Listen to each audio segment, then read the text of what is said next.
So, I'm at the McDonald's, and I was thinking about all the years that Kent kept our relationship secret. Like nobody had to know. And I mean, he had said when I was younger, like 23, he says I can only afford one house. And so, I mean, he kind of made innuendos. I made up a reason. I wasn't sure if I should change Hillary's. This is the first time for a first family to have a baby out of wedlock. And so my dad wrote Ken a letter, and he was like, and I went for a special meeting, and that's where I did the April Snow Pan. I wore a blue dress. That was my grandmother's. It's kind of like a marriage, just kind of under in private. And he said, well, she can change her name but I would do it when she grows up. So I assumed that was maybe about me, maybe. I don't know. But I was mad. I mean, people thought we'd date because for a number of years, couple years, we met 4 or 5 times a week, and we'd talk or not talk, and at the wellness center. And I mean, I would go to the park and I'd walk around, and like I want him to be here walking with me, but he couldn't for whatever reason. And one time my friend Alexa, her bike broke down, and Kent had a convertible LeBaron, and she's like, "You're a jerk. Give me a ride into the city." And she said he was like trying to equidistance himself away from her. I think she had a crush on him too. And I took care of her house. I said, "I just want him." She goes, "Well, you may not ever be able to have him." And so I left, and I went to VCU, and then I went back. I was getting separated, and I had another lawyer, but I went to him to see. I was curious. I mean, I figured he'd gotten married, and he couldn't hardly stand up. I mean, he kind of tripped or did a little like pulling his chair out. And then we were talking. I said, "Did you ever get married?" And he looked at me. He said, "No, I'm nothing." And he looked at me for a long number of moments. And I think he had strong feelings for me.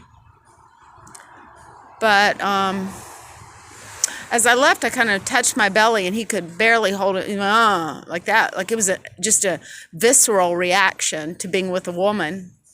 And but after his death, and I heard from Skip, R.I.P. Kent Bowers, I was like, I kind of went in delusion.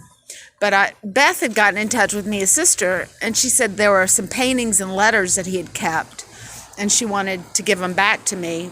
And I asked her if she wanted to keep the paintings, and she said no. I said, well, there was a book, Lion and Blue, he had on his shelf. I said, well, keep that and give it to his nieces and nephews. That's a good book that I had sent him.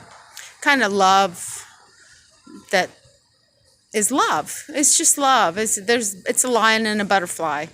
And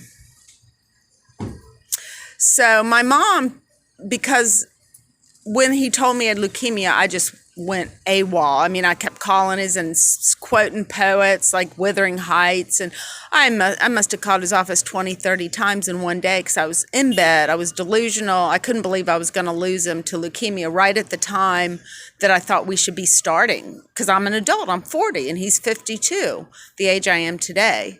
And he looks so cute. He put his little reading glasses on, and so that wasn't him. I didn't know he had leukemia. But after he died, I was going to go stay at my mom's, and my mom had just spread. I mean, everybody thought because of Kent's secretary that I was stalking him because I'd called him so many times, and she spread that rumor. And somebody asked him, he goes, "It's not me so much," because he understood my bipolar illness. And so Mom, she didn't cut the obituary out of the paper at all. Somebody said it was in there, and she didn't even bother to care about me because she didn't like him first because she thought he might be a little light in the loafers, and she'd met him, and she's like, no. And her man's man does equipment like hammers and saws and nails, and that's what she likes in a man. But I liked his intellect and his sense of humor, and of course sex. If I'd had that opportunity, I'm sure would have been wonderful. But so I started picking on her dog Paisley, and I was like, I made innuendos at her house because she was so mean to not even because she thought I was stalking him. She thought I was crazy. She's like, "What? You're crazy. You're bipolar. You've been in the hospital. What in the world would this attorney have any kind of interest in you? What about you?" I mean, she didn't see it. She couldn't see me, that I could also be an interesting, funny person. And so she got to where she was like, she touched me and she was going to push me out the door, and she called the police. And all I did was verbally assault her ability to train her dog. I mean, she took it so, people take their dogs so personally. It's kind of funny. And I left and I got a hotel room, and then I met Beth and she returned all my paintings and stuff. I love Beth. She's awesome. She's a great, great sister. And I think she works with disabled kids.